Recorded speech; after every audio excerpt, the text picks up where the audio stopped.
ನಮಸ್ಕಾರ ವೀಕ್ಷಕರೇ, ಶುಭೋದಯ. ಬೃಹತ್ ಜಾತಕಂ ವಿಶೇಷ ನೇರ ಪ್ರಸಾರ ಕಾರ್ಯಕ್ರಮಕ್ಕೆ ಸ್ವಾಗತ. ನಾನು ಲಕ್ಷ್ಮೀ ಬಾಗಲಕೋಟೆ. ಇವತ್ತಿನ ಬೃಹತ್ ಜಾತಕಂ ಕಾರ್ಯಕ್ರಮದಲ್ಲಿ ನಮ್ಮೊಟ್ಟಿಗಿದ್ದರೆ ಖ್ಯಾತ ಜ್ಯೋತಿಷಿಗಳು, ಧಾರ್ಮಿಕ ಚಿಂತಕರಾಗಿರುವಂಥ ಶ್ರೀ ಆಚಾರ್ಯ ಗುರುಜಿಯವರು. ಅವರನ್ನ ಕಾರ್ಯಕ್ರಮಕ್ಕೆ ಸ್ವಾಗತಿಸೋಣ. ಗುರುಜಿ ನಮಸ್ತೆ, ಕಾರ್ಯಕ್ರಮಕ್ಕೆ ಸ್ವಾಗತ. ನಮಸ್ತೆ. ಅಸ್ಮದ್ ಗುರುಭ್ಯೋ ನಮಃ. ಅಖಂಡ ಮಂಡಲಾಕಾರಂ ವ್ಯಾಪ್ತಂ ಯೇನ ಚರಾಚರಂ ತತ್ಪದಂ ದರ್ಶಿತಂ ಯೇನ ತಸ್ಮೈ ಶ್ರೀ ಗುರವೇ ನಮಃ. ಆಪದಾಂ ಅಪಹರ್ತಾರಂ ಧಾತಾರಂ ಸರ್ವಸಂಪದಾಂ ಲೋಕಾಭಿರಾಮಂ ಶ್ರೀರಾಮಂ ಭೂಯೋರ್ಭೂಯೋ ನಮಾಮ್ಯಹಂ. ಮನೋಜವನ್ ಮಾರುತತುಲ್ಯ ವೇಗಂ ಜಿತೇಂದ್ರಿಯಂ ಬುದ್ಧಿಮತಾನ್ ವರಿಷ್ಠಂ ವಾತಾತ್ಮರನ್ ವಾನರೂಥ ಮುಖ್ಯಂ ಶ್ರೀರಾಮಧೂತಂ ಶಿರಸಾ ನಮಾಮಿ. ಜೈ ಶ್ರೀಮನ್ನಾರಾಯಣ. ವೀಕ್ಷಕರೇ, ಇದು ನೇರ ಪ್ರಸಾರ ಕಾರ್ಯಕ್ರಮ ಆಗಿರೋದ್ರಿಂದ ತಾವೂ ಸಹ ಸ್ಕ್ರೀನ್ ಮೇಲೆ ಕಾಣುವಂತಹ ನಂಬರ್ಗೆ ಕರೆ ಮಾಡಿ ಗುರುಗಳೊಟ್ಟಿಗೆ ಮಾತನಾಡಬಹುದು. ನಿಮ್ಮ ಸಮಸ್ಯೆಯನ್ನ ಪರಿಹಾರವನ್ನ ಕೇಳಬಹುದು. ಗುರುಗಳೇ, ಇವತ್ತಿನ ಪಂಚಾಂಗವನ್ನ ನೋಡೋದಾದ್ರೆ ಯಾವ ರೀತಿಯಾಗಿದೆ? ತಿಥಿರ್ವಿಷ್ಣುಸ್ತಥಾವಾರೋ ನಕ್ಷತ್ರಂ ವಿಷ್ಣುರೇವ ಚ ಯೋಗಶ್ಚ ಕರಣಂಚೈವ ಸರ್ವಂ ವಿಷ್ಣುಮಯಂ ಜಗತ್ತು. ತಿಥಿ, ವಾರ, ನಕ್ಷತ್ರ, ಯೋಗ ಮತ್ತು ಕರಣಗಳನ್ನೇ ನಾವು ಪಂಚಾಂಗಗಳು ಅಂತ ಹೇಳ್ತೀವಿ. ನೋಡಿ, ಪ್ರಾತಃ ಕಾಲಗಳಲ್ಲಿ ಈ ಪಂಚಾಂಗಗಳನ್ನು ಯಾರು ದಿನನಿತ್ಯವೂ ಕೂಡ ಸ್ಮರಣೆಯನ್ನು ಮಾಡ್ತಾರೆ, ಹಾಗೆ ಪಠಣ ಮಾಡೋದ್ರಿಂದನೂ ಕೂಡ ಅನೇಕ ಫಲ ಸಿಗುತ್ತೆ. ಹಾಗೆ ಪಂಚಾಂಗವನ್ನು, ಆ ಪಂಚಾಂಗದ ತಿಳುವಳಿಕೆ ಇದ್ದಾಗ ನಿಮ್ಮ ಶುಭ ಕಾರ್ಯಗಳಿಗೆ ಅನುಕೂಲಗಳಾಗುತ್ತೆ ಅಂತ ಹೇಳುತ್ತೆ ಶಾಸ್ತ್ರದಲ್ಲಿ ಕೂಡ. ಹಾಗಾಗಿ ಈ ದಿನದ ಪಂಚಾಂಗವನ್ನು ನೋಡೋಣ. ಈ ದಿನ ವಿಶ್ವಾವಸು ನಾಮ ಸಂವತ್ಸರ, ದಕ್ಷಿಣಾಗಿನ ಶರದ್ ಋತು, ಆಶ್ವೀಜ ಮಾಸ. ಆಶ್ವೀಜ ಮಾಸದ ಕೃಷ್ಣ ಪಕ್ಷ ಚತುರ್ಥಿ ತಿಥಿ ಇರುವಂಥದ್ದು. ಹಾಗೆ ಇವತ್ತು ಶುಕ್ರವಾರ ಕೃತಿಕಾ ನಕ್ಷತ್ರ ಇರುವಂಥದ್ದು. ಇನ್ನು ಸಿದ್ಧಿಯೋಗ ಭವಕರಣವನ್ನು ಪಂಚಾಂಗಗಳಲ್ಲಿ ನಾವು ತಿಳ್ಕೊಳ್ಬೋದು. ಇನ್ನು ಈ ದಿನದ ರಾಹುಕಾಲ ಹಾಗೆ ಯಮಗಂಡ ಕಾಲಗಳು ಅವಶ್ಯಕವಾಗಿ ನಾವು ತಿಳ್ಕೊಳ್ಬೇಕು. ರಾಹುಕಾಲಗಳನ್ನು, ಯಮಗಂಡ ಕಾಲಗಳನ್ನು. ಯಾಕಂದರೆ ನೋಡಿ, ಯಾವಾಗಲೂ ಕೂಡ ಈ ನಮ್ಮ ಹಿರಿಯರು ಇವಾಗಲೂ ಹೇಳ್ತಾ ಇರ್ತಾರೆ, ಏನಾದರೂ ಶುಭ ಕಾರ್ಯಗಳನ್ನು ಮಾಡುವಾಗ, ಶುಭ ಪ್ರಯಾಣಾದಿಗಳನ್ನು ಎಲ್ಲಾದರೂ ಹೊರಗಡೆ ಹೋಗಬೇಕಾದ್ರೆ ಈ ಯಮಗಂಡ ಕಾಲಗಳನ್ನು, ರಾಹು ಕಾಲಗಳನ್ನು ನೋಡ್ಕೊಂಡು ಹೋಗಬೇಕು ಅಂತ. ಯಾಕಂದರೆ ಆ ಸಮಯದಲ್ಲಿ ಪ್ರಾರಂಭ ಮಾಡೋದು ಅಷ್ಟು ಸೂಕ್ತವಲ್ಲ ಅಂತ. ಹಾಗಾಗಿ ಈ ದಿನದ ರಾಹುಕಾಲವನ್ನು ನೋಡಿದಾಗ ಈ ದಿನ ರಾಹುಕಾಲ 10:37 12 ಗಂಟೆ 7 ರಾಹುಕಾಲವನ್ನು ನೋಡ್ಬೋದು. ಯಮಗಂಡ ಕಾಲ ನೋಡಿದಾಗ ಈ ದಿನ ಮಧ್ಯಾಹ್ನ 3:05 4:34 ಯಮಗಂಡ ಕಾಲವನ್ನು ಕೂಡ ನಾವು ತಿಳ್ಕೊಳ್ಬೋದು. ಗುಳಿಕ ಕಾಲ 7:39 9:08 ಈ ದಿನ ಗುಳಿಕ ಕಾಲವನ್ನು ಕೂಡ ನಾವು ತಿಳ್ಕೊಳ್ಬೋದಾಗಿದೆ. ಇನ್ನು ಬ್ರಾಹ್ಮಿ ಮುಹೂರ್ತ ತುಂಬ ವಿಶೇಷವಾಗಿರುವಂತಹ ಸಮಯ. ನೋಡಿ, ನಿಮ್ಮ ಮಕ್ಕಳಲ್ಲಿ ಏನಾದರೂ ವಿದ್ಯಾಭ್ಯಾಸದಲ್ಲಿ ಕುಂಠಿತ ಆಗ್ತಾ ಇತ್ತು, ಅವರು ಓದಿರೋದು ತಲೆಯಲ್ಲಿ ನಿಲ್ತಾ ಇಲ್ಲ, ಏನಾದರೂ ತೊಂದರೆಗಳಾಗ್ತಾ ಇದ್ದರೆ, ಆ ವಿದ್ಯಾಭ್ಯಾಸದ ಮುನ್ನಡೆಗೋಸ್ಕರ ಆಗಲಿ ಅಥವಾ ಏನಾದರೂ ಎಕ್ಸಾಮ್ಸ್ ತೊಗೊಂಡಿದ್ರೆ, ಏನಾದರೂ ಪರೀಕ್ಷೆಗಳು, ಸ್ಪರ್ಧಾತ್ಮಕ ಪರೀಕ್ಷೆಗಳು ತೊಗೊಂಡಿದ್ರೆ ನೋಡಿ, ಈ ಬ್ರಾಹ್ಮಿ ಮುಹೂರ್ತದಲ್ಲಿ ನೀವು ಈ ಒಂದು ಅಭ್ಯಾಸಗಳನ್ನು ಮಾಡ್ಕೊಳ್ಳಿ. ತುಂಬ ಚೆನ್ನಾಗಿರುತ್ತೆ, ತುಂಬ ಬೇಗ ತಲೆಗೆ ಹೋಗುವಂಥದ್ದಾಗುತ್ತೆ. ಹಾಗಾಗಿ ಈ ದಿನದ ಬ್ರಾಹ್ಮಿ ಮುಹೂರ್ತ 4:33 5:21 ಈ ದಿನ ಬ್ರಾಹ್ಮಿ ಮುಹೂರ್ತವನ್ನು ನಾವು ಪ್ರಾತಃ ಕಾಲದಲ್ಲಿ ನೋಡ್ಕೊಳ್ಬೋದು. ಇನ್ನು ಸೂರ್ಯೋದಯ ಮತ್ತು ಸೂರ್ಯಾಸ್ತಮ 6:10 ಸೂರ್ಯೋದಯವಾದರೆ ಸಂಜೆ ಸೂರ್ಯಾಸ್ತಮ 6:04 ಈ ದಿನ ಸಂಜೆ ಸೂರ್ಯ ಅಸ್ತಮವಾಗುವುದನ್ನು ಕೂಡ ನಾವು ನೋಡ್ಬೋದಾಗಿದೆ. ಎಸ್ ಗುರುಗಳೇ, ಇವತ್ತಿನ ದ್ವಾದಶ ರಾಶಿಗಳ ಬಗ್ಗೆ ಏನೆಲ್ಲ ಇದೆ ಗುರುಗಳೇ? ನೋಡಿ, ಮೇಷ, ವೃಷಭ, ಮಿಥುನ, ಕಟಕ, ಸಿಂಹ, ಕನ್ಯಾ, ತುಲ, ವೃಶ್ಚಿಕ, ಧನಸ್ಸು, ಮಕರ, ಕುಂಭ ಮತ್ತು ಮೀನರಾಶಿ.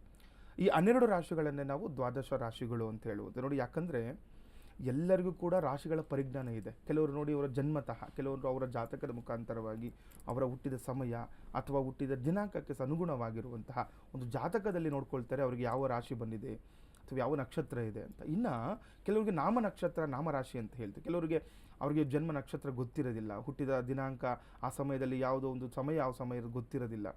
ಅಂಥವರು ನಾಮ ನಕ್ಷತ್ರ, ನಾಮರಾಶಿ ಅಂತ ಹೇಳ್ತೀವಿ. ಅಂದರೆ ಅವ್ರ ಹೆಸರಿಗೆ ಯಾವ ರಾಶಿ ಬರುತ್ತೆ ಅದನ್ನಾದರೂ ನಾವು ಅವಶ್ಯಕವಾಗಿ ತಿಳ್ಕೊಳ್ಳೇಬೇಕಾಗುತ್ತೆ. ಯಾಕಂದರೆ ಒಂದು ಮದುವೆ ಸಮಯದಲ್ಲಿ ಶುಭ ಕಾರ್ಯಗಳು ಮಾಡುವಾಗ, ಯಾವ್ದಾದ್ರು ದೇವಸ್ಥಾನಕ್ಕೆ ಹೋಗಿ ಅರ್ಚನೆ ಮಾಡಿಸುವಾಗ ಅಲ್ಲಿ ಸಾಮಾನ್ಯವಾಗಿ ಕೇಳ್ತಾ ಇರ್ತಾರೆ ಈ ಪ್ರಶ್ನೆಯನ್ನು, ನಿಮ್ಮ ರಾಶಿ ಯಾವುದು, ನಕ್ಷತ್ರ ಯಾವುದು. ಹಾಗಾಗಿ ಎಲ್ಲರೂ ಕೂಡ ತಿಳ್ಕೊಂಡ್ಬಿಟ್ಟಿರ್ತಾರೆ. ಹಾಗಾಗಿಯೇ ಈ ಒಂದು ವಾಹಿನಿಯಲ್ಲಿ ನಾವು ದಿನನಿತ್ಯವೂ ಕೂಡ ಈ ರಾಶಿ ಫಲಗಳನ್ನು ಹೇಳ್ತಾ ಇದ್ದೀವಿ. ಅದರೊಟ್ಟಿಗೆ ಧಾರ್ಮಿಕ ವಿಚಾರವನ್ನು ಕೂಡ ನಾವು ಹೇಳ್ತಾ ಇದ್ದೀವಿ. ನೋಡಿ, ಇವತ್ತು ನಾವು ಜ್ಯೋತಿಷ್ಯದ ಒಂದು ವಿಚಾರ ನಾನು ಹೇಳ್ತಾ ಇದ್ದೀನಿ. ಯಾಕಂದರೆ ಸಾಮಾನ್ಯವಾಗಿ ಜ್ಯೋತಿಷ್ಯದಲ್ಲಿ ಈ ಬುಧ ಗ್ರಹವನ್ನು ತುಂಬ ವಿಶೇಷವಾಗಿರುವಂಥ ಸ್ಥಾನಮಾನ ಇರುವಂಥದ್ದು. ಬುಧನನ್ನು ಬುದ್ಧಿಕಾರಕ ಅಂತ ಹೇಳ್ತಾರೆ. ಈ ಬುಧ ಗ್ರಹ ಏನಾದರೂ ಅಸ್ತನಾದರೆ, ಅಸ್ತಂಗತನಾದರೆ ಅಥವಾ ಬುಧ ಗ್ರಹ ನೀಚ ಸ್ಥಾನದಲ್ಲಿದ್ದರೆ ಏನೆಲ್ಲ ತೊಂದರೆಗಳನ್ನು ನೀವು ಅನುಭವಿಸ್ತಾ ಇರ್ತೀರ ಅದೆಲ್ಲವನ್ನು ಕೂಡ ನಾನು ಅದಕ್ಕೆ ಪರಿಹಾರಗಳನ್ನು ಕೂಡ ನಾನು ತಿಳಿಸ್ಕೊಡ್ತೀನಿ. ಇನ್ನು ಪ್ರಥಮ ರಾಶಿ ಮೇಷರಾಶಿಯವರಿಗೆ ನೋಡೋಣ, ಏನೆಲ್ಲ ಅನುಕೂಲಗಳಿದೆ ಅಥವಾ ಅನಾನುಕೂಲಗಳಿದೆ ಅಂತ. ನೋಡಿ, ಇದನ್ನ ಮೇಷರಾಶಿಯವರಿಗೆ ತುಂಬ ವಿಶೇಷವಾಗಿರುವಂತಹ ಸಮಯ. ಕೃಷಿ ಕ್ಷೇತ್ರದ ಉತ್ತಮ ಲಾಭ ನಿರೀಕ್ಷಿಸಬಹುದು ಅಂತ. ಯಾರೆಲ್ಲ ಮೇಷರಾಶಿಗಳು ಇರ್ತೀರಾ, ಈ ವ್ಯವಸಾಯ ಮಾಡ್ತಾ ಇರ್ತೀರಾ, ಹಣ್ಣು ತರಕಾರಿಗಳನ್ನು ನೀವು ಅಂದರೆ ಬೆಳೆಯುವಂಥವ್ರು ಯಾರು ಇರ್ತೀರಾ ಅಂಥವ್ರಿಗೆ, ಕೃಷಿ ಮಾಡುವವರಿಗೆ ತುಂಬ ಚೆನ್ನಾಗಿದೆ ಅಂತ ಹೇಳ್ತಾ ಇದೆ. ನೀವು ಒಳ್ಳೆಯ ಲಾಭದ ನಿರೀಕ್ಷೆ ಮಾಡ್ಬೋದು ಅಂತ. ಕೆಲವು ನೋಡಿ, ಏನೋ ಹೂವು ಹಾಕಿರ್ತಾರೆ, ಕೆಲವೊಂದು ಸಮಯದಲ್ಲಿ ಹೂವಿಗೆ ತಕ್ಕಂಥ ಬೆಲೆ ಸಿಕ್ಕಿರಲ್ಲ ಅಥವಾ ಹಣ್ಣುಗಳು ಅಷ್ಟೊಂದು ಬೆಲೆ ಸಿಕ್ಕಿರಲ್ಲ ಅಥವಾ ಯಾವುದಾದ್ರೂ ಆಗ್ಬೋದು. ಕೃಷಿ ಕ್ಷೇತ್ರದಲ್ಲಿ ಕೆಲಸ ಮಾಡೋದು ಯಾರೆಲ್ಲ ಮೇಷರಾಶಿಗಳು ಇರ್ತೀರಾ, ನೀವೇನೇ ಬೆಳೆ ಬೆಳೆದಿದ್ರು ಕೂಡ ಇವತ್ತು ನಿಮಗೆ ಅದಕ್ಕೆ ತಕ್ಕಂತಹ ಲಾಭಾಂಶ, ಉತ್ತಮ ಲಾಭ ನಿಮಗೆ ಸಿಗುವಂಥದ್ದು ಆಗುತ್ತೆ. ಇನ್ನು ಮನೆಯಲ್ಲಿ ಶುಭ ಕಾರ್ಯಗಳಿಗೆ ಸಿದ್ಧತೆಗಳು ಹೆಚ್ಚು ಇರುತ್ತೆ ಅಂತ ಹೇಳ್ತೀವಿ. ಒಳ್ಳೆ ದಿನ ಮೇಷರಾಶಿಯವರಿಗೆ ಮನೆಯಲ್ಲಿ ನಿಮಗೆ ಶುಭ ಕಾರ್ಯಗಳ ಒಂದು ಸಿದ್ಧತೆ ಅಂತ ನೋಡಿ, ಯಾವುದಾದ್ರೂ ಆಗ್ಬೋದು ನೋಡಿ. ಒಂದು ಮನೆಯಲ್ಲಿ ಯಾರಿಗೋ ಒಂದು ಮಂಗಳ ಕಾರ್ಯ ನಡೆಯುವಂಥದ್ದು ಅಥವಾ ಮದುವೆ ವಿಚಾರದಲ್ಲಿನೋ ಯಾವುದಾದ್ರೂ ಆಗ್ಬೋದು. ಒಳ್ಳೆಯ ಒಂದು ಶುಭ ಮಂಗಳ ಕಾರ್ಯಗಳಿಗೆ ಸಿದ್ಧತೆ ನಡೆಯುವಂಥದ್ದು, ಮಾತುಕತೆ ಮಾಡುವಂಥದ್ದು, ಎಲ್ಲರ ಒಟ್ಟಿಗೆ ಕುಟುಂಬದಲ್ಲಿ ಮಾತನಾಡುವಂಥದ್ದು ಶುಭ ಕಾರ್ಯದ ಬಗ್ಗೆ, ಈ ರೀತಿಯಲ್ಲಿ ಇರುವಂಥದ್ದು ಮೇಷರಾಶಿಯವರಿಗೆ ತುಂಬ ವಿಶೇಷವಾಗಿರುವಂತಹ ದಿನ ಇವತ್ತು. ಇನ್ನು ವೃಷಭ ರಾಶಿಯವರಿಗೆ ಇದನ್ನು ನೋಡಿದಾಗ ಇವತ್ತು ಹೊಸ ಕೆಲಸ ಅಥವಾ ಯೋಜನೆ ಆರಂಭಿಸಲು ಶುಭ ದಿನ ನೋಡಿ. ಯಾರೆಲ್ಲ ವೃಷಭ ರಾಶಿಗಳು ಇರ್ತೀರ, ಶುಕ್ರವಾರ ಆಗಿರುವಂಥದ್ದು ಚತುರ್ಥಿ ಇರೋದ್ರಿಂದ, ಅದರಲ್ಲೂ ಕೃತಿಕ ನಕ್ಷತ್ರ ತುಂಬ ಚೆನ್ನಾಗಿರುತ್ತೆ. ಏನಾದರೂ ಹೊಸದಾಗಿ ಪ್ರಾರಂಭ ಮಾಡ್ಕೊಳ್ಳೋ ನೋಡಿ, ಎಲ್ಲೋ ಒಂದು ಹೊಸದಾಗಿ ಈ ಹಬ್ಬ ಆದ ನಂತರ ಏನೋ ಹೊಸದಾಗಿ ಕೆಲಸಕ್ಕೆ ಸೇರ್ಕೊಂಡಿರ್ತೀರ, ಇವತ್ತು ಹೋಗ್ಬೋದು ನೋಡಿ. ಇವತ್ತಿನ ತುಂಬ ಚೆನ್ನಾಗಿರುತ್ತೆ, ನಿಮಗೆ ಅನುಕೂಲದ ದಿನಗಳು ಅಂತ ಹೇಳ್ಬೋದು. ಅಥವಾ ಏನಾದರೂ ಇವತ್ತು ಹೊಸದಾಗಿ ಪದಾರ್ಪಣೆ ಮಾಡ್ತಿರುವಂಥದ್ದು ಏನಾದರೂ ಆಗ್ಬೋದು ನೋಡಿ. ಏನಾದರೂ ನಿಮ್ಮ ಮನಸ್ಸಲ್ಲಿತ್ತು ಏನೋ ಒಂದು ಪ್ರಾರಂಭ ಮಾಡಬೇಕು ಅಂದ್ಕೊಂಡು ಶುಕ್ರವಾರ ಆಗಿರೋದ್ರಿಂದ ತುಂಬ ಚೆನ್ನಾಗಿರುತ್ತೆ ನೋಡಿ. ಎಷ್ಟೋ ದಿನ ನಾವು ಸಾಮಾನ್ಯವಾಗಿ ಏನಾದರೂ ಒಂದು ಅಂಗಡಿಗಳು ಓಪನ್ ಮಾಡಬೇಕಾದ್ರೂ ಶುಕ್ರವಾರಗಳು ನೋಡ್ತಾ ಇರ್ತೀವಿ, ಯಾಕಂದರೆ ಲಕ್ಷ್ಮಿಯ ಕಟಾಕ್ಷ ಸಿಗಬೇಕು ಅಂತ. ಒಳ್ಳೆ ಚೆನ್ನಾಗಿದೆ, ನಕ್ಷತ್ರ ಕೂಡ ಚೆನ್ನಾಗಿರೋದ್ರಿಂದ, ತಿಥಿ ಕೂಡ ಚೆನ್ನಾಗಿರೋದ್ರಿಂದ ಒಳ್ಳೆ ಏನಾದರೂ ಶುಭ ಆರಂಭ ನೀವು ಇದನ್ನು ಮಾಡ್ಕೊಳ್ಬೋದು. ಇನ್ನು ಉದ್ಯೋಗಸ್ಥರಿಗೆ ಕೆಲಸದ ಒತ್ತಡ ಕೂಡ ಹೆಚ್ಚು. ಶುಭ ರಾಶಿಯವರು ಯಾರೆಲ್ಲ ಉದ್ಯೋಗಸ್ಥರು ಇರ್ತಾರೆ, ಸ್ವಲ್ಪ ಒತ್ತಡದ ವಾತಾವರಣವನ್ನು, ಸಾಮಾನ್ಯವಾಗಿ ವೀಕೆಂಡ್ಸ್ ಆಗಿರೋದ್ರಿಂದ, ಯಾಕೆಂದರೆ ಕೆಲವರಿಗೆ ನಾಳೆ ನಾಡಿದ್ರು ಕೂಡ ರಜಾ ಇರುತ್ತೆ. ಇನ್ನು ಒತ್ತಡದ ವಾತಾವರಣ ಇದ್ದಿದೆ, ಸರ್ವೇ ಸಾಮಾನ್ಯ. ಆದರೆ ಅದನ್ನು ಯಾವ ರೀತಿ ನಿಭಾಯಿಸಬೇಕು ಆ ರೀತಿ ಮಾಡ್ಕೊಳ್ಬೇಕು. ನೀವು ಸುಮ್ಮನೆ ಯಾವುದೋ ಕೆಲಸದ ಒತ್ತಡ ಇದೆ ಅಂತೇಳಿ ಅದನ್ನು ನೆಗ್ಲೆಕ್ಟ್ ಮಾಡಬಾರ್ದು, ಅದರಿಂದ ಅನಾನುಕೂಲಗಳು ಆಗ್ಬೋದು. ಹಾಗಾಗಿ ಸ್ವಲ್ಪ ಎಚ್ಚರಿಕೆಯಿಂದ ಕೆಲಸ ಕಾರ್ಯಗಳನ್ನು ವೃಷಭ ರಾಶಿಯವರು ಇದನ್ನು ಮಾಡ್ಕೊಳ್ಬೇಕು. ಇನ್ನು ಮಿಥುನ ರಾಶಿಯವರಿಗೆ ಇದನ್ನು ನೋಡಿದಾಗ ಟ್ರಾವೆಲ್ಸ್ ವ್ಯವಹಾರದಲ್ಲಿ ಒತ್ತಡ ಹೆಚ್ಚಾಗುತ್ತೆ, ಇದು ಸರ್ವೇ ಸಾಮಾನ್ಯ. ನಾನು ಯಾವಾಗಲೂ ಕೂಡ ಹೇಳ್ತಾ ಇರ್ತೀನಿ, ಈ ಟ್ರಾವೆಲ್ಸಲ್ಲಿ ಕೆಲಸ ಮಾಡೋರಿಗೆ ಒಂದಲ್ಲ ಒಂದು ರೀತಿಯ ಒತ್ತಡಗಳಿದ್ದೇ ಇರುತ್ತೆ. ಇವತ್ತು ನೋಡ್ಕೊಳ್ಳಿ ವೀಕೆಂಡು, ಯಾಕಂದರೆ ಎಲ್ಲ ಹೊರಗಡೆ ಹೋಗ್ತಾ ಇರ್ತಾರೆ. ಟ್ರಾವೆಲ್ಸಲ್ಲಿ ತುಂಬ ಇವತ್ತು ಸ್ವಲ್ಪ ಕಷ್ಟದ ವಾತಾವರಣ, ತುಂಬ ಕೆಲಸಗಳಿರುತ್ತೆ ನಿಮಗೆ. ಅದನ್ನೆಲ್ಲ ನೋಡಿಕೊಂಡು ನಿಭಾಯಿಸಲು ನೀವು ಯಶಸ್ವಿ ಆಗಬೇಕು. ಕೋರ್ಟ್ ಕಚೇರಿ ಕೆಲಸದಲ್ಲಿ ಜಯ. ಮಿಥುನ ರಾಶಿಯವರು ಯಾರೆಲ್ಲ ಇರ್ತೀರ, ಏನಾದರೂ ಕೋರ್ಟ್ ವಿಚಾರದಲ್ಲಿ ಇತ್ತು ಅಂತಂದರೆ ಇವತ್ತು ನಿಮಗೆ ಜಯ ನಿಮ್ಮ ಕಡೆ ಇರುತ್ತೆ. ಇವತ್ತು ಏನಾದರೂ ಕೋರ್ಟಲ್ಲಿ ಇವತ್ತು ಇತ್ತು ಅಂತಂದರೆ, ಯಾಕೆಂದರೆ ಕೆಲವರು ನೋಡಿ, ನಾವು ಸಾಮಾನ್ಯವಾಗಿ ಎಷ್ಟೋ ಜನ ನೋಡಿರ್ತೀವಿ, ತಪ್ಪು ಮಾಡಿದ್ದವ್ರಿಗೆ ಶಿಕ್ಷೆ ಆಗೇ ಆಗುತ್ತೆ, ಅದರಲ್ಲಿ ಯಾವುದೇ ಒಂದು ಇದಿಲ್ಲ. ತಪ್ಪು ಮಾಡ್ದೇ ಕೆಲವರು ಯಾರು ನಿಮಗೆ ಯಾವುದೋ ಒಂದು ಸಮಯದಲ್ಲಿ ಏನೋ ಒಂದು ಅನಗತ್ಯ ಸಮಸ್ಯೆಗೆ ಸಿಲುಕಾಕೊಂಡ್ಬಿಟ್ಟಿರ್ತೀರಾ, ಅಂಥವ್ರಿಗೆ ಜಯ ಸಿಗುವಂಥದ್ದಾಗುತ್ತೆ ಇವತ್ತು. ಯಾರೆಲ್ಲ ಮಿಥುನ ರಾಶಿಗಳು ಇರ್ತೀರಾ ಅಂಥವ್ರು ಕೋರ್ಟಿನ ವಿಚಾರದಲ್ಲಿ ನಿಮಗೆ ಅನುಕೂಲಕರ ದಿನ ಇವತ್ತು. ಇನ್ನು ಕರ್ಕಾಟಕ ರಾಶಿಯವರಿಗೆ ಇದನ್ನು ನೋಡಿದಾಗ ವ್ಯವಹಾರದಲ್ಲಿ ಉತ್ತಮ ಅಭಿವೃದ್ಧಿ. ಯಾರೆಲ್ಲ ಕರ್ಕಾಟಕ ರಾಶಿಗಳು ಇರ್ತಾರೆ, ನಿಮಗೂ ಕೂಡ ವ್ಯವಹಾರದಲ್ಲಿ ಅಭಿವೃದ್ಧಿ ಅಂತ ಹೇಳ್ತಾರೆ. ಏನಾದರೂ ಇವತ್ತು ವ್ಯವಹಾರ ಇಟ್ಕೊಂಡಿದ್ರೆ ಮಾಡ್ಕೊಳ್ಬೋದು ಅಂತ. ಇಂದು ನೀವು ಹೆಚ್ಚು ಶ್ರಮವಹಿಸಿ ಕೆಲಸ ಮಾಡಬೇಕಾಗುತ್ತೆ, ಆದರೆ ಸ್ವಲ್ಪ ಕಷ್ಟಪಡಬೇಕಾಗುತ್ತೆ. ಇವತ್ತು ಕೆಲಸ ಕಷ್ಟಪಟ್ಟರೆ ಇವತ್ತು ಕೆಲಸ ಆಗುವಂಥದ್ದು. ಯಾವುದಾದ್ರೂ ಆಗಲಿ ನೀವೇ ಮುಂದೆ ನಿಂತು ಕೆಲಸ ಕಾರ್ಯಗಳನ್ನು ಮಾಡ್ಕೊಳ್ಳಿ. ಸ್ವಲ್ಪ ಕಷ್ಟ ಆದರೂ ಪರವಾಗಿಲ್ಲ, ಧೃತಿಗಿಡದೆ ನೀವು ಇಟ್ಟ ಹೆಜ್ಜೆ ಹಿಂದೆ ಹಿಡದೆ ಕೆಲಸ ಕಾರ್ಯಗಳನ್ನು ಮಾಡ್ಕೊಳ್ಳಿ. ನಿಮಗೆ ಕರ್ಕಾಟಕ ರಾಶಿಯವರಿಗೆ ತುಂಬ ಚೆನ್ನಾಗಾಗುತ್ತೆ, ಅನುಕೂಲಗಳಾಗುತ್ತೆ. ಸಿಂಹರಾಶಿಯವರಿಗೆ ಇದನ್ನು ನೋಡಿಕೊಂಡಾಗ ಈ ವೃತ್ತಿ ಜೀವನದಲ್ಲಿ ಏರುಪೇರು ಆಗುತ್ತೆ ಅಂತ, ವೃತ್ತಿ ಜೀವನದ ಮೇಲೆ ಸ್ವಲ್ಪ ಪರಿಣಾಮ ಬೀರುತ್ತೆ ಅಂತ ಹೇಳ್ತಾ ಇದೆ ನೋಡಿ. ಎಲ್ಲಾದರೂ ವರ್ಕ್ ಮಾಡುವಾಗ, ಇಲ್ಲ ಕೆಲಸ ಮಾಡ್ತಾ ಇರ್ತೀರಾ, ಸ್ವಲ್ಪ ಜಾಗೃತರಾಗಿರಿ. ನೀವು ಮಾಡುವಂಥ ಕೆಲಸದ ಮೇಲೆ ನೋಡಿ ಏನಾಗುತ್ತೆ, ತುಂಬ ಚೆನ್ನಾಗಿ ಕೆಲಸ ಕಷ್ಟಪಟ್ಟು ಮಾಡ್ತಾ ಇರ್ತಾರೆ, ಯಾರೋ ಏನೋ ಹೇಳಿದ್ರು ಅಂತೇಳಿ ಧೃತಿಗೆಡಬಾರ್ದು, ಅಥವಾ ಅದರಿಂದ ಬೇರೆ ಥರ ಮಾತಾಡೋದು, ಕೋಪ ಮಾಡ್ಕೊಳ್ಬಾರ್ದು. ಅದರಿಂದ ಏನಾಗುತ್ತೆ, ನಿಮ್ಮ ಜೀವನದ ಮೇಲೆ ಅದು ಪ್ರಭಾವ ಬೀರುತ್ತೆ. ಹಾಗಾಗಿ ಸ್ವಲ್ಪ ಜಾಗೃತರಾಗಿರಬೇಕಾಗುತ್ತೆ. ಇವತ್ತು ಆರ್ಥಿಕ ಸ್ಥಿತಿ ಉತ್ತಮ, ಹಣದ ವಿಚಾರವಾಗಿ ಏನು ತೊಂದರೆ ಇಲ್ಲ, ಸಾಲ ಬಾಧೆ ಇದ್ರೂ ಕೂಡ ನಿವಾರಣೆ ಆಗುವಂತಹ ಮುನ್ಸೂಚನೆ ಕೂಡ ಇರೋದ್ರಿಂದ ಹಣದ ವಿಚಾರವಾಗಿ ಅನುಕೂಲಗಳಿದೆ. ಒಂದು ಕೆಲಸದ ಕಡೆ ಗಮನ ಕೊಡಬೇಕು, ಹುಷಾರಾಗಿರಬೇಕಾಗುತ್ತೆ ಸಿಂಹರಾಶಿಯವರಿಗೆ ದಿನ. ಕನ್ಯಾ ರಾಶಿಯವರಿಗೆ ನೋಡಿದಾಗ ಇವತ್ತು ಮಿತ್ರರ ಸಹಾಯದಿಂದ ಮಹತ್ವದ ಕೆಲಸವನ್ನು ಕೂಡ ಪೂರ್ಣಗೊಳ್ಳುತ್ತೆ ಅಂತ ಹೇಳ್ತಾರೆ. ತುಂಬ ಚೆನ್ನಾಗಿದೆ ನೋಡಿ. ನಿಮಗೂ ಕೂಡ ನಿಮ್ಮ ಸ್ನೇಹಿತರಿಂದ ಇವತ್ತು ನಿಮಗೆ ಅನುಕೂಲ ನೋಡಿ. ಯಾರೆಲ್ಲ ಕನ್ಯಾ ರಾಶಿಗಳು ಇರ್ತೀರಾ, ಏನಾದರೂ ಕಷ್ಟದಲ್ಲಿದ್ದರೆ ನೀವು ನಿಮ್ಮ ಸ್ನೇಹಿತರ ಹತ್ರ ಅದನ್ನ ಹಂಚ್ಕೊಳ್ಳಿ. ಅದೊಂದು ವಿಚಾರಕ್ಕೆ ನಿಮ್ಮ ಸ್ನೇಹಿತರು ನಿಮಗೆ ಅನುಕೂಲ ಮಾಡ್ಬೋದು, ಅಥವಾ ಏನೋ ಒಂದು ನಿಮಗೆ ಒಳ್ಳೆಯ ವಿಚಾರವನ್ನು ಹೇಳ್ಬೋದು ಅವರು. ಹಾಗಾಗಿ ಅವರಿಂದ ಆ ಸಹಾಯ ಕೂಡ ಸಿಗುವಂಥದ್ದಾಗುತ್ತೆ. ನೀವು ಅಂದ್ಕೊಂಡ ಕೆಲಸ ಕಾರ್ಯಗಳು ಯಾವುದೋ ಒಂದು ನೋಡಿ ಕೆಲಸ ಆಗ್ತಾ ಇರಲ್ಲ ನೋಡಿ, ಆ ಕೆಲಸನೂ ಕೂಡ ಮಹತ್ವದ ಕೆಲಸ ಕೂಡ ಪೂರ್ಣಗೊಳ್ಳುವಂತಹ ಮುನ್ಸೂಚನೆ ಕನ್ಯಾ ರಾಶಿಯವರಿಗಿದೆ. ಸಾಂಸ್ಕೃತಿಕ ಕಾರ್ಯಕ್ರಮಗಳಲ್ಲಿ ಭಾಗವಹಿಸುತ್ತೀರಿ ಅಂತ ಹೇಳ್ತೀರಿ. ಯಾರಾದರೂ ಇಲ್ಲ ಪೂಜೆ ಪುನಸ್ಕಾರಗಳಿಗೂ ಅಥವಾ ಏನಾದರೂ ಫಂಕ್ಷನ್ಸ್ ಇತ್ತು ಅಂತಂದರೆ ಅವಕಾಶಗಳಿದ್ರೆ ಇವತ್ತು ಹೋಗಿ ಚೆನ್ನಾಗಿರುತ್ತೆ. ಒಂದು ಮಾನಸಿಕ ಸಮಾಧಾನ ಆಗುವಂಥದ್ದು ದಿನವನ್ನು ತುಂಬ ಚೆನ್ನಾಗಿ ಶುಭಪ್ರದವಾಗಿ ಕಳಿತೀರ ಕನ್ಯಾ ರಾಶಿಯವರು. ಇನ್ನು ಇದನ್ನು ತುಲಾರಾಶಿಯವರಿಗೆ ನೋಡಿದಾಗ ನಿಮ್ಮ ವ್ಯಾಪಾರ ವ್ಯವಹಾರಗಳು ಸುಲಲಿತವಾಗಿ ಸಾಗುತ್ತದೆ ಅಂತ ಹೇಳ್ತಾ ಇದೆ. ತುಲಾರಾಶಿಯವರಿಗೆ ಗೊತ್ತು ಶುಭಪ್ರದ. ಏನಾದರೂ ವ್ಯಾಪಾರಗಳು ಅಥವಾ ವ್ಯವಹಾರಗಳು ಇಟ್ಕೊಂಡಿದ್ರೆ ತುಂಬ ಚೆನ್ನಾಗಾಗುತ್ತೆ, ಏನು ಚಿಂತೆ ಮಾಡೋ ಅವಶ್ಯಕತೆ ಇಲ್ಲ. ಕೆಲವರು ಏನಾದರೂ ವ್ಯವಹಾರ ಇಟ್ಕೊಂಡ್ಬಿಟ್ಟಿರ್ತೀರ ಶುಕ್ರವಾರ ಅಂತ, ಏನೋ ಒಂದು ಯಾವುದಾದ್ರೂ ರಿಜಿಸ್ಟ್ರೇಷನ್ನು ಅಥವಾ ಏನಾದರೂ ಆಗ್ಬೋದು, ಒಂದು ವ್ಯವಹಾರಗಳು ಅಂತ ಯಾವುದೋ ಒಂದು ಹೊಸದಾಗಿ ಯೋಜನೆ ಪ್ರಾರಂಭ ಮಾಡಲಿಕ್ಕೆ ಮುನ್ಸೂಚನೆಯಾಗಿ ಕೆಲವರು ಮೀಟಿಂಗ್ ಇಟ್ಕೊಂಡಿರ್ತೀರ, ಏನಾದರೂ ಆಗ್ಬೋದು. ಅದರಲ್ಲಿ ತುಂಬ ಚೆನ್ನಾಗಿದೆ, ಉತ್ತಮವಾಗುತ್ತೆ. ಏನು 2-3 ಚಿಂತನೆ ಮಾಡೋ ಅವಶ್ಯಕತೆ ಇಲ್ಲ. ಮುನ್ನುಗ್ಗಿ ಕೆಲಸ ಕಾರ್ಯಗಳು ಮಾಡ್ಕೊಳ್ಳಿ, ಶುಭಪ್ರದ ಇದೆ ನಿಮಗೆ. ಇನ್ನು ಇಂದು ನೀವು ಒಳ್ಳೆಯ ದಿನವನ್ನು ಕೂಡ ಕಳೀತಾರೆ. ಒಳ್ಳೆ ನೋಡಿ ತುಂಬ ಚೆನ್ನಾಗಿದೆ ತುಲಾರಾಶಿಯವ್ರಿಗೆ, ಒಳ್ಳೆ ದಿನ ಕಳೀತಾರೆ ಅಂತ ತುಂಬ ಚೆನ್ನಾಗಿರುತ್ತೆ. ನಿಮ್ಮ ಸುತ್ತಮುತ್ತ ವಾತಾವರಣ ಕೂಡ ತುಂಬ ಚೆನ್ನಾಗಿರುವಂಥದ್ದು, ಅದನ್ನು ಅನುಭವಿಸಿ ತುಂಬ ಚೆನ್ನಾಗಿರುತ್ತೆ ಈ ದಿನ ತುಲಾರಾಶಿಯವ್ರಿಗೆ. ಇನ್ನು ವೃಶ್ಚಿಕ ರಾಶಿಯವ್ರಿಗೆ ಈ ದಿನ ನೋಡಿಕೊಂಡಾಗ ಹೆಚ್ಚು ಕೆಲಸದ ಒತ್ತಡ ಉಂಟಾಗುತ್ತೆ ನೋಡಿ. ವೃಶ್ಚಿಕ ರಾಶಿಯವ್ರಿಗೂ ಕೂಡ ಕೆಲಸದಲ್ಲಿ ಒತ್ತಡ ಹೆಚ್ಚಾಗುವಂಥದ್ದು ಸರ್ವೇ ಸಾಮಾನ್ಯ. ಹಾಗಾಗಿ ಕೆಲಸದ ಕಡೆ ಗಮನವನ್ನು ಕೊಡಿ, ಯಾವ ರೀತಿ ಅದನ್ನು ನಿಭಾಯಿಸಬೇಕು ಅದರ ಕಡೆ ನೀವು ಗಮನವನ್ನು ಕೊಡಬೇಕು. ಆರೋಗ್ಯದ ಕಡೆ ಬಗ್ಗೆ ಸ್ವಲ್ಪ ಎಚ್ಚರ ವಹಿಸೋದು ಸೂಕ್ತ. ವೃಶ್ಚಿಕ ರಾಶಿಯವರು ಯಾರೆಲ್ಲ ಇರ್ತಾರೆ ನೋಡಿ, ತುಂಬ ವಿಶೇಷವಾಗಿರುವಂಥ ಮಾಹಿತಿ, ಆರೋಗ್ಯದ ಕಡೆ ಗಮನ ಕೊಡಬೇಕು. ಸಾಮಾನ್ಯವಾಗಿ ನೋಡಿ ಈಗ ಮಳೆ ಬರುತ್ತೆ, ನೆಂದರೆ ಅಥವಾ ಏನಾದರೂ ನೋಡಿ ಈಗ ವಾತಾವರಣದಲ್ಲೂ ಕೂಡ ಬದಲಾವಣೆ ಆಗ್ತಿರೋದ್ರಿಂದ ಇದು ಸರ್ವೇ ಸಾಮಾನ್ಯ, ಆರೋಗ್ಯದಲ್ಲಿ ತೊಂದರೆ. ಆದರೆ ನಿಮಗೆ ಸ್ವಲ್ಪ ಹೆಚ್ಚಾಗುವಂಥದ್ದು ಇರುತ್ತೆ, ಆರೋಗ್ಯದ ಕಡೆ ಹೆಚ್ಚು ಗಮನವನ್ನು ವೃಶ್ಚಿಕ ರಾಶಿಯವರು ದಿನ ಕೊಡಬೇಕಾಗುತ್ತೆ.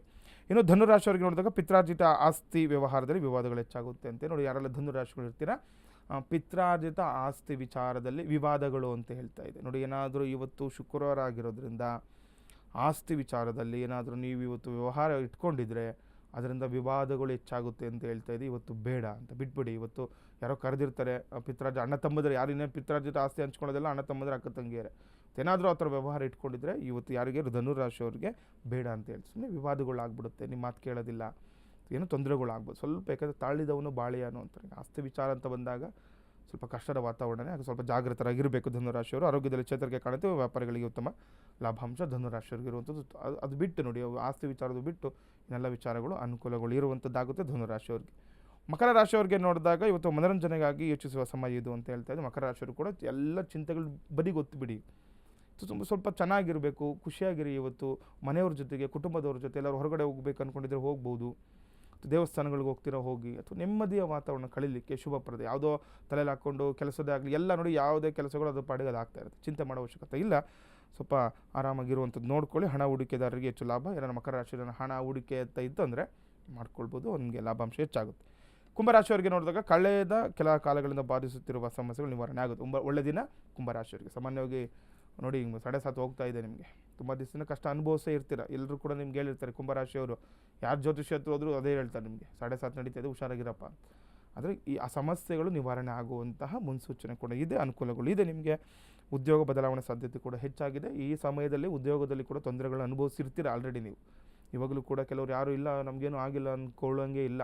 ಶನಿ ಹೋಗಬೇಕಾದ್ರೂ ಕೂಡ ಕೆಲವೊಂದು ತೊಂದರೆಗಳನ್ನು ಮಾಡ್ಬೋದು. ಹಾಗಾಗಿ ಸ್ವಲ್ಪ ಜಾಗೃತರಾಗಿದ್ದರೆ ತುಂಬ ಒಳ್ಳೆಯದು.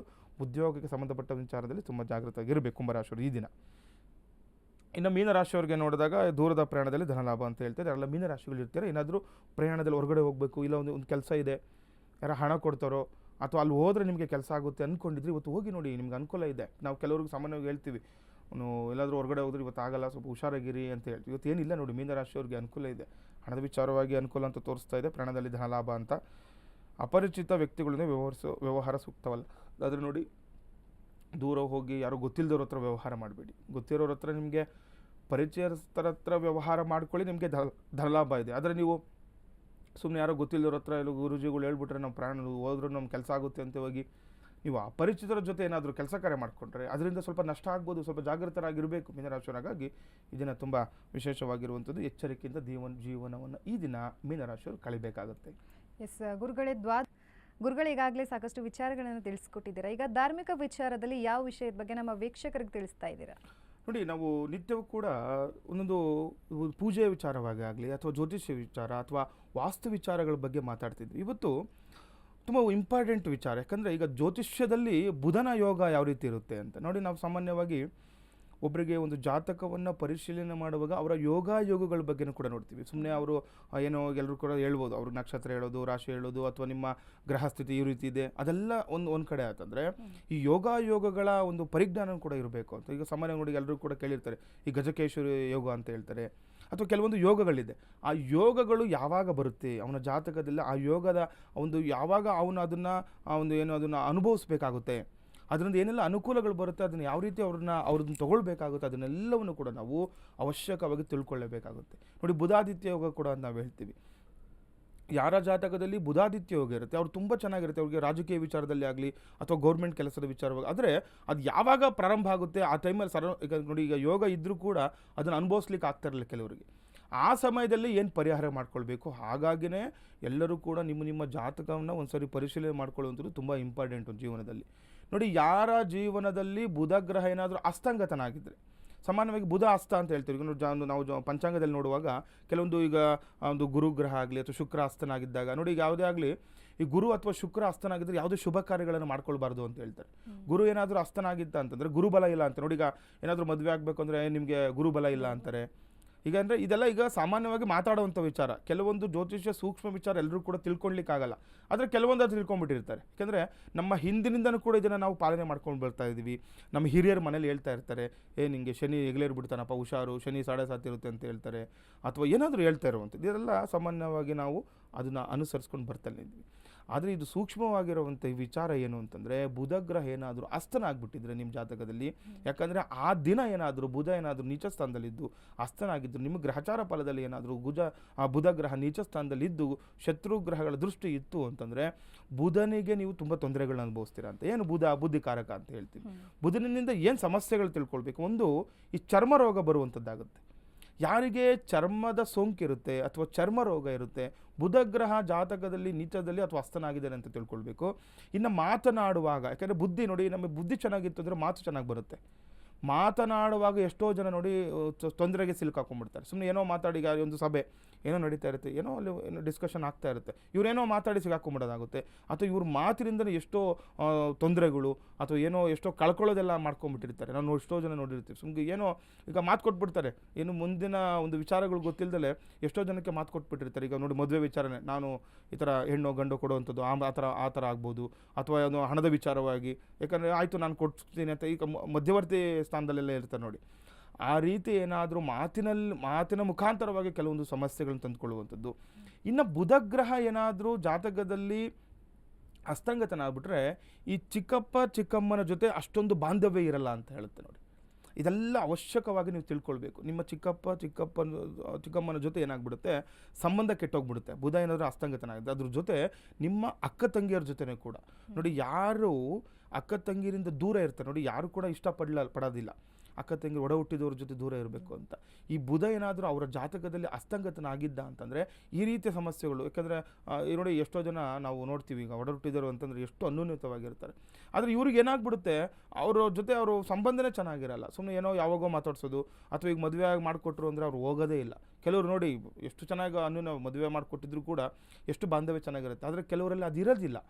ಆ ರೀತಿ ಏನಾದರೂ ತೊಂದರೆಗಳು ಆಗ್ತಾ ಇತ್ತು. ಮತ್ತು ಕೆಲವರು ನೋಡಿ ಬರವಣಿಗೆಯಲ್ಲಿ ತೊಂದರೆ ಆಗ್ಬಿಡುತ್ತಂತೆ. ಅವರು ಎಜುಕೇಷನ್ ಮುಂದೆ ಹೋಗ್ಲಿಕ್ಕಾಗಲ್ಲ. ಬುದ್ಧಿಶಕ್ತಿನೇ ಚೆನ್ನಾಗಿರಬೇಕು. ಯಾಕಂದರೆ ಬುಧ ಗ್ರಹ ಈಗೆಲ್ಲ ಗ್ರಹಗಳಲ್ಲಿ ತುಂಬ ವಿಶೇಷವಾಗಿರುವಂಥ ಗ್ರಹ ಆಗಿರುತ್ತೆ. ಯಾಕಂದರೆ ಯಾವ ಗ್ರಹಗಳ ಜೊತೆ ಬುಧ ಇರ್ತಾನೆ ಅದರದ್ದು ಪ್ರಭಾವಕ್ಕೊಳಗಾಗ್ಬಿಡ್ತಾನೆ ಬುಧ. ಅದರಲ್ಲೂ ಈ ಅಸ್ತಂಗತನಾಗಿದ್ದರೆ ಇವನಿಗೆ ಬಲ ಇಲ್ಲ ಅಂತ. ಯಾಕಂದರೆ ಈಗ ಬೇರೆ ಗ್ರಹಗಳು ಒಳ್ಳೆಯ ಶುಭ ಸ್ಥಾನದಲ್ಲಿದ್ದು ಗೃಹ ಪರಮೋಚ್ಚದಲ್ಲಿ ಗುರುಗ್ರಹ ಇದ್ದರೂ ಕೂಡ ಆ ಗುರು ಬಲ ಅಥವಾ ಗುರುವಿಂದ ಬರುವಂತಹ ಅನುಗ್ರಹಗಳು ನಿಮ್ಮ ಮೇಲೆ ಆಗ್ತಾ ಇಲ್ಲ ಅಂತಂದರೆ, ಬುಧ ಏನಾದರೂ ಬುಧನ ಜೊತೆ ಸೇರಿಕೊಂಡು ನೀಚನ ಅಥವಾ ಅಸ್ತಂಗತನಾಗಿತ್ತಂದರೆ ಇವೆಲ್ಲ ಸಮಸ್ಯೆಗಳನ್ನು ನೀವು ಎದುರಿಸಲೇಬೇಕಾಗುತ್ತೆ. ಅಥವಾ ಏನಾದರೂ ಬುಧ ಏನಾದರೂ ಉಚ್ಚ ಸ್ಥಾನದಲ್ಲಿ ಇವೆಲ್ಲ ರಿವರ್ಸ್ ಅಂದ್ಕೊಂಡ್ಬಿಡ್ಬೇಕು ನೋಡಿ. ಎಷ್ಟೋ ಜನ ನೀವು ತಂದೆ ತಾಯಿಗಿಂತ ಯಾವ ಚಿಕ್ಕಮ್ಮ ಜೊತೆ ತುಂಬ ಚೆನ್ನಾಗಿರ್ತಾರೆ, ಅವ್ರ ಜೊತೆ ಅವ್ರ ಮನೇಲೇ ಇರೋದು. ಎಷ್ಟೋ ಜನ ನಾವು ನೋಡಿರ್ತೀವಿ, ಅವರಿಗೆ ಬುಧ ತುಂಬ ಚೆನ್ನಾಗಿರ್ತಾನೆ, ಬುಧ ಗ್ರಹ ಜಾತಕದಲ್ಲಿ ತುಂಬ ಒಳ್ಳೆಯ ಕೆಲಸಗಳು ಮಾಡ್ತಾ ಇರ್ತಾನೆ. ಮತ್ತು ಏನಾದರೂ ಒಳ್ಳೆ ಮಾತುಗಾರರಾಗಿರ್ತಾರೆ ಅವರು. ಒಳ್ಳೆ ಮಾತುಗಾರರು ನೋಡಿ, ಈಗ ಏನಾದರೂ ಒಂದು ಸ್ಟೇಜ್ ಮೇಲೆ ಮಾತಾಡಬೇಕು ಅಂತಂದರೆ ಬುಧ ಗ್ರಹ ತುಂಬ ಚೆನ್ನಾಗಿರಬೇಕು. ಬುದ್ಧಿಶಕ್ತಿ ಚುರುಕಾಗಿರಬೇಕು ಅಂತಾರೆ. ಮಕ್ಕಳಲ್ಲಿ ನೋಡ್ತೀವಿ ನೋಡಿ, ಏನಾದರೂ ಒಂದು ಮಾತು ಹೇಳ್ಕೊಟ್ಟ ತಕ್ಷಣ ಅದು ಹಂಗೆ ಇಟ್ಕೊಂಡ್ಬಿಟ್ಟಿರ್ತಾರೆ, ಅಷ್ಟೇ ಚೆನ್ನಾಗಿ ಮಾತಾಡ್ಬಿಡ್ತಾರೆ ಮಕ್ಕಳು. ಅಥವಾ ಏನೋ ಮಗು ಹುಟ್ಟಿದ ತಕ್ಷಣ ಏನಾದರೂ ಈ ಬುಧ ಅಸ್ತಂಗತನಾಗಿ ದ್ವಿತೀಯದಲ್ಲಿದ್ದ ವಾಕ್ಸ್ಥಾನದಲ್ಲಿದ್ದ ಅಂತಂದರೆ ಮಕ್ಕಳಿಗೆ ಬೇಗ ಮಾತು ಬರೋದಿಲ್ಲ ಅಂತ ತೊದಲಿಸ್ತಾರೆ. ಆ ರೀತಿ ಆಗುವಂಥದ್ದು ಅದೆಲ್ಲ ಕೂಡ ಇರುತ್ತೆ. ಹಾಗಾಗಿ ಈ ಬುಧ ಗ್ರಹ ತುಂಬ ಇಂಪಾರ್ಟೆಂಟ್ ಜಾತಕದಲ್ಲಿ. ಓಕೆ, ಈಗ ಹೊಸ ಕೆಲಸವನ್ನ ಆರಂಭ ಮಾಡ್ತಾ ಇರ್ತಾರಲ್ವಾ, ಅಂಥವ್ರಿಗೂ ಸಹ ಇದು ಇಂಪಾರ್ಟೆಂಟ್ ಆಗುತ್ತೆ ಗುರುಗಳೇ? ಅದು ಈಗ ಕೆಲಸದ ವಿಚಾರದಲ್ಲಿ ನೋಡಿದಾಗ ನಿಮಗೆ ಬುಧ ಗ್ರಹ ತುಂಬ ಇಂಪಾರ್ಟೆಂಟ್. ಯಾಕಂದರೆ ಇವ್ರಿಗೆ ಏನಾಗುತ್ತೆ, ತುಂಬ ಮೋಸ ಹೋಗುವ ಸಾಧ್ಯತೆ ಹೆಚ್ಚಿರುತ್ತೆ ಓನ್ ಬಿಸ್ನೆಸ್ ಮಾಡಿದಾಗ. ಬುಧ ಗ್ರಹ ಯಾರ ಜಾತಕದಲ್ಲಿ ಅಸ್ತನಾಗಿರ್ತಾನೆ, ನೀವು ಏನಾದರೂ ಬಿಸ್ನೆಸ್ ಮಾಡಬೇಕು ಅಂದ್ಕೊಂಡಿದ್ರೆ ನಿಮಗೆ ತುಂಬ ಜನ ಮೋಸ ಮಾಡ್ತಾರೆ ಆಗುತ್ತೆ. ಅದು 100% ಆಗುತ್ತೆ ನೋಡಿ. ನಿಮಗೆ ಎಲ್ಲ ನಾಲೆಡ್ಜ್ ಇದೆ, ಎಲ್ಲ ಚೆನ್ನಾಗಿದೆ, ನಿಮ್ಗೆ ಆ ಬಿಸ್ನೆಸ್ ಬಗ್ಗೆ ಗೊತ್ತಿದೆ, ಆದರೆ ನೀವು ಯಾರ ಜೊತೆಗಾರ ಮಾಡಿ ಅಲ್ಲೂ ಕ್ಲಿಕ್ ಆಗಿರುತ್ತೆ. ನಿಮ್ಮಿಂದ ಬೇರೆಯವ್ರ ಜೊತೆಗೆ ನಾನು ಸಾಮಾನ್ಯವಾಗಿ ಕೆಲವ್ರಿಗೆ ಹೇಳ್ತಾ ಇರ್ತೀನಿ, ನೀವು ಯಾರ ಜೊತೆನೂ ಬಿಸ್ನೆಸ್ ಮಾಡಬೇಡಿ, ಸ್ವಂತಕ್ಕೆ ಮಾಡಿ ಚೆನ್ನಾಗಾಗುತ್ತೆ ಅಂತ. ಆದರೆ ಈ ಬುಧ ಏನಾದರೂ ನಿಮ್ಮ ಜಾತಕದಲ್ಲಿ ಅಸ್ತನಾಗಿದ್ದರೆ ನೀವು ಯಾವುದೇ ಕಾರಣಕ್ಕೂ ಓನ್ ಬಿಸ್ನೆಸ್ಸಲ್ಲಿ ಅಭಿವೃದ್ಧಿ ಮಾಡಲಿಕ್ಕಾಗಲ್ಲ. ನೀವೇ ನೋಡಿ, ನಿಮ್ಗೆ 100% ಇದಾಗಿರುತ್ತೆ. ನೀವು ಬೇರೆಯವ್ರ ಜೊತೆ ಮಿಂಗಲ್ಲಿ ಏನು ಹೇಳ್ತಾರೆ ಅವ್ರ ಜೊತೆಯಲ್ಲಿ ಸೇರಿಕೊಂಡು ನೀವು ಮಾಡಿದಾಗ, ಪಾರ್ಟ್ನರ್ಶಿಪ್ಪಲ್ಲಿ ಮಾಡಿದಾಗ ಅದೇ ಬಿಸ್ನೆಸ್ಸು ತುಂಬ ಚೆನ್ನಾಗಿ ಹೋಗಿರುತ್ತೆ. ಅಂದರೆ ಅವ್ರದ್ದು ಕೂಡ ಅಷ್ಟೇ ಇಂಪಾರ್ಟೆಂಟ್ ಇರುತ್ತೆ. ಅವ್ರ ಜೊತೆ ಅಂದರೆ ಯಾರೇ ಆಗಲಿ ಬುಧ ಅಸ್ತನಾಗಿತ್ತಂದರೆ ಅವ್ರು ಬೇರೆಯವ್ರಿಗೆ ಲಾಭಾಂಶನೇ ಹೆಚ್ಚು. ನೀವು ಬೇರೆಯವ್ರ ಜೊತೆ ಮಾಡಿದಾಗ ತುಂಬ ಚೆನ್ನಾಗಿರುತ್ತೆ. ನೀವು ಓನ್ ಬಿಸ್ನೆಸ್ ಮಾಡಿದಾಗ ನಿಮಗೆ ತುಂಬ ತೊಂದರೆಗಳು ಅನುಭವಿಸ್ತೀರಾ. ತುಂಬ ಸಾಲ ಬಾಧೆಗೆ ಸಿಗಾಕೊಳ್ಳೋದು ಅಥವಾ ನಿಮಗೆ ಮೋಸಗಳು ಮಾಡುವಂಥದ್ದು. ಯಾಕೆಂದರೆ ನಿಮಗೆ ವೈಯಕ್ತಿಕವಾಗಿಯೇ ಕೆಲವೊಂದು ಸಮಸ್ಯೆಗಳು ಮಾನಸಿಕವಾಗಿ ತುಂಬ ಸಮಸ್ಯೆಗಳನ್ನು ಅನುಭವಿಸ್ಬಿಡ್ತೀರ. ನೋಡಿ, ನಮ್ಮ ಬುದ್ಧಿಶಕ್ತಿ ನಮ್ಮ ಕೈಲಿ ಇಲ್ಲ ಅಂತಂತಂದರೆ ಅದು ಮಾನಸಿಕವಾಗಿ ತೊಂದರೆಗಳನ್ನು ಎಲ್ಲರೂ ಹಿರಿಯರು ಯಾವಾಗಲೂ ಹೇಳ್ತಾರೆ, ನಿಮ್ಮ ಬುದ್ಧಿ ನಿಮ್ಮ ಕೈಲಿ ಇರಬೇಕಪ್ಪ ಅಂತ ಹೇಳ್ತಾರೆ. ನೋಡಿ, ಯಾರು ಏನೇ ಮಾತಾಡಲಿ, ಯಾರು ಏನೇ ಹೇಳಲಿ, ಇವ್ರು ಏನು ಮಾಡ್ತಾರೆ, ಬುಧ ಅಸ್ತನಾಗಿದ್ದರೆ ಯಾರಾದರೂ ಏನಾದರೂ ಅವ್ರ ಬಗ್ಗೆ ಸ್ವಲ್ಪ ಚೆನ್ನಾಗಿ ಹೇಳ್ಬಿಟ್ಟು ಅವ್ರನ್ನ ನಂಬಿಡ್ತಾರೆ ಬೇಗ. ಇದು 100% ಆಗುವಂಥ ವಿಚಾರ. ಎಷ್ಟೋ ಜನ ನೀವೆಲ್ಲ ಈ ಸಮಸ್ಯೆಗಳನ್ನು ಎದುರಿಸಿರ್ತೀರ. ಹಾಗಾಗಿ ನೀವು ಒಂದು ಸಾರಿ ನಿಮ್ಮ ಜಾತಕವನ್ನು ಪರಿಶೀಲನೆ ಮಾಡ್ಕೊಳ್ಳುವಂಥದ್ದು ತುಂಬ ವಿಶೇಷ. ಏನಾದರೂ ಬಿಸ್ನೆಸ್ ಮಾಡ್ತಾಯಿದ್ರೆ ಗುರುಗಳೇ, ಹೌದು ಗುರುಗಳೇ, ನಾವು ಬೇರೆ ಕಡೆ ಬೇರೆಯವ್ರ ಜೊತೆ ಮಾಡುವಾಗ ತುಂಬ ಚೆನ್ನಾಗಿ ಬಿಸ್ನೆಸ್ ಆಗ್ತಾಯಿತ್ತು, ನಾವು ಓನ್ ಬಿಸ್ನೆಸ್ ಮಾಡಿದಾಗ ತೊಂದರೆಗಳು ಆಗ್ತಾಯಿತ್ತು ಅಂದರೆ ಅವಶ್ಯಕವಾಗಿ ಒಂದು ಸರಿ ಜಾತಕ ಪರಿಶೀಲನೆ ಮಾಡ್ಕೊಳ್ಳಿ.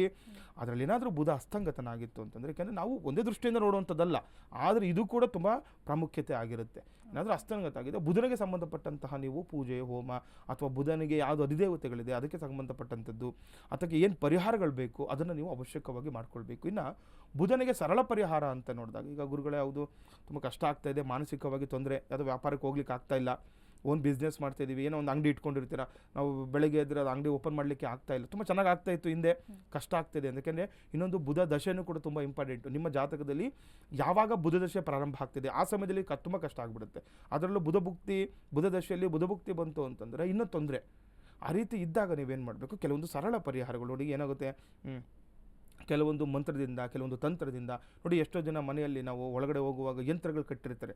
ಯಾಕೆ? ಅದು ನಮ್ಮ ನಂಬಿಕೆ. ಅದು ಏನಾದರೂ ಕೆಟ್ಟ ದೃಷ್ಟಿಗಳು ನಮ್ಮ ಮನೆ ಒಳಗಡೆ ಬರಬಾರ್ದು ಅನ್ನೋ ನಂಬಿಕೆ ಆಗಿರುತ್ತೆ. ಹಾಗಾಗಿ ಈ ಬುಧ ಗ್ರಹ ಏನಾದರೂ ಈ ರೀತಿ ನೀಚ ಸ್ಥಾನದಲ್ಲಿನೋ ಅಥವಾ ನ್ಯೂಟ್ರಲ್ ಆಗಿಬಿಟ್ಟಿದ್ದು, ಬುಧ ಅಸ್ತನ ಆಗಿಬಿಟ್ಟಿದ್ದರೆ ನಿಮ್ಗೇನಾದರೂ ಅನಿಸ್ತು ಅಂತ ನೋಡಿ, ಏನೇನು ನನ್ನೆಲ್ಲ ಸಮಸ್ಯೆಗಳಿದೆ, ಚರ್ಮರೋಗ ಆಗಲಿ, ಬರವಣಿಗೆ ವಿಚಾರದಲ್ಲಾಗಲಿ, ಎಜುಕೇಷನ್ ವಿಚಾರದಲ್ಲೇ ಆಗಲಿ ತೊಂದರೆಗಳಾಗ್ತಾ ಇದ್ದರೆ, ನೋಡಿ ಏನು ಮಾಡಬೇಕು, ನೀವು ಈ ಬುಧನಿಗೆ ಸಂಬಂಧಪಟ್ಟಂತಹ ನೀವು ಪರಿಹಾರಗಳನ್ನ ಮಾಡ್ಕೊಳ್ಬೇಕು. ಬುಧನಿಗೆ ನಾವು ಈ ಹೆಸರು ಕಾಳನ್ನು ನೋಡ್ತೀವಿ, ಸಾಮಾನ್ಯವಾಗಿ ಹಸಿರು ಬಣ್ಣ ಅಂತ. ನೋಡಿ, ಈ ಹೆಸರು ಕಾಳು ಮೊಳಕೆ ಅವರಿಗೆ ಎಷ್ಟೊಂದು ಮಕ್ಕಳಿಗೆ ಕೊಡ್ತಾರೆ, ಯಾಕೆಂದರೆ ಬುದ್ಧಿ ಚುರುಕಾಗಲಿ ಅಂತ. ಮೊಳಕೆ ಹೊಡೆದಿರೋ ಹೆಸರು ಕಾಳನ್ನ ತಿಂದರೆ ಸ್ವಲ್ಪ ಬುದ್ಧಿ ಚುರುಕಾಗುತ್ತೆ ಅಂತ. ಆ ಒಂದು ಹೆಸರು ಕಾಳನ್ನು ನೀವು ಏನು ಮಾಡಬೇಕು, ದಾನ ಮಾಡುವಂಥದ್ದು ಮಾಡಿ, ಅಥವಾ ಅದನ್ನು ಮೊಳಕೆ ಹೊಡಿಸಿ ಹಸುಗಳಿಗೆ ಕೊಡುವಂಥದ್ದು. ಇದು ತುಂಬ ವಿಶೇಷವಾಗಿರುವಂಥದ್ದು. ಏನಾದರೂ ಅದು ಅಥವಾ ಪ್ರಸಾದಗಳನ್ನು ಮಾಡಿ ಎಲ್ಲಾದರೂ ದೇವಸ್ಥಾನಗಳಲ್ಲಿ ಹಂಚುವಂಥದ್ದು, ಈ ರೀತಿ ಮಾಡುವಂಥದ್ದು. ಅಥವಾ ಹಸಿರುಗೆ ಸಂಬಂಧಪಟ್ಟಂಥ ವಸ್ತುಗಳನ್ನು ದಾನ ಮಾಡೋದ್ರಿಂದ, ನೋಡಿ, ಮಕ್ಕಳಿಗೆ ಹಸಿರಿಗೆ ಸಂಬಂಧಪಟ್ಟ ಆಟಿಕೆಗಳನ್ನು ಕೊಡಿಸಿ, ಅಥವಾ ಪೆನ್ಗಳು ಕೊಡಿಸಿ, ಅಥವಾ ಏನಾದರೂ ಆಗಲಿ, ಅಥವಾ ಸ್ವಲ್ಪ ದಾನದಿಂದನೂ ಕೂಡ ಎಷ್ಟೋ ನಿಮಗೆ ಈ ಸಮಸ್ಯೆಗಳು ಪರಿಹಾರ ಆಗುವಂಥದ್ದಿರುತ್ತೆ. ಹಾಗಾಗಿ ಸ್ವಲ್ಪ ಎಚ್ಚರಿಕೆಯಿಂದ ಇರಬೇಕು. ಬುಧಗ್ರಹ ಏನಾದರೂ ಜಾತಕದಲ್ಲಿ ನೀಚನೋ ಅಥವಾ ಏನಾದರೂ ಚರ್ಮರೋಗ ಬರ್ತಾಯಿತ್ತು, ತುಂಬ ಸರಿ ಅದು ಹೋದರೂ ಕೂಡ ಮತ್ತೆ ರಿಟರ್ನ್ ಬರ್ತಾಯಿತ್ತು ಅಂದರೆ ಬುಧಗ್ರಹ ತೊಂದರೆ ಆಗಿದೆ ಅಂತ. ಹಾಗಾಗಿ ಅದ್ರ ಕಡೆ ಗಮನವನ್ನು ಕೊಟ್ಟು ಅದಕ್ಕೆ ತಕ್ಕಂಥ ಪರಿಹಾರಗಳನ್ನು ಮಾಡ್ಕೊಳ್ಳಿ, ನಿಮಗೆ ಅನುಕೂಲಗಳಾಗುತ್ತೆ. ಎಸ್ ಗುರುಗಳೇ, ಇವತ್ತು ಸಾಕಷ್ಟು ವಿಚಾರಗಳನ್ನು ನಮ್ಮ ವೀಕ್ಷಕರಿಗೆ ತಿಳಿಸ್ಕೊಟ್ಟಿದ್ದೀರಾ, ಧನ್ಯವಾದಗಳು. ಲೋಕಾ ಸಮಸ್ತ ಸುಖಿನೋ ಭವಂತು, ಸಮಸ್ತ ಸನ್ಮಂಗಳಾನಿ ಭವಂತು. ಶ್ರೀಮತೆ ರಾಮಾನುಜಾಯ ನಮಃ. ವೀಕ್ಷಕರೇ, ತಾವು ಸಹ ಗುರುಗಳನ್ನು ನೇರವಾಗಿ ಭೇಟಿ ಮಾಡಬಹುದು ಸ್ಕ್ರೀನ್ ಮೇಲೆ ಕಾಣುವಂತಹ ನಂಬರ್ನ ಮುಖಾಂತರವಾಗಿ. ಇದಾಗಿತ್ತು ಇವತ್ತಿನ ಬೃಹತ್ ಜಾತಕಂ ವಿಶೇಷ ನೇರ ಪ್ರಸಾರ ಕಾರ್ಯಕ್ರಮ.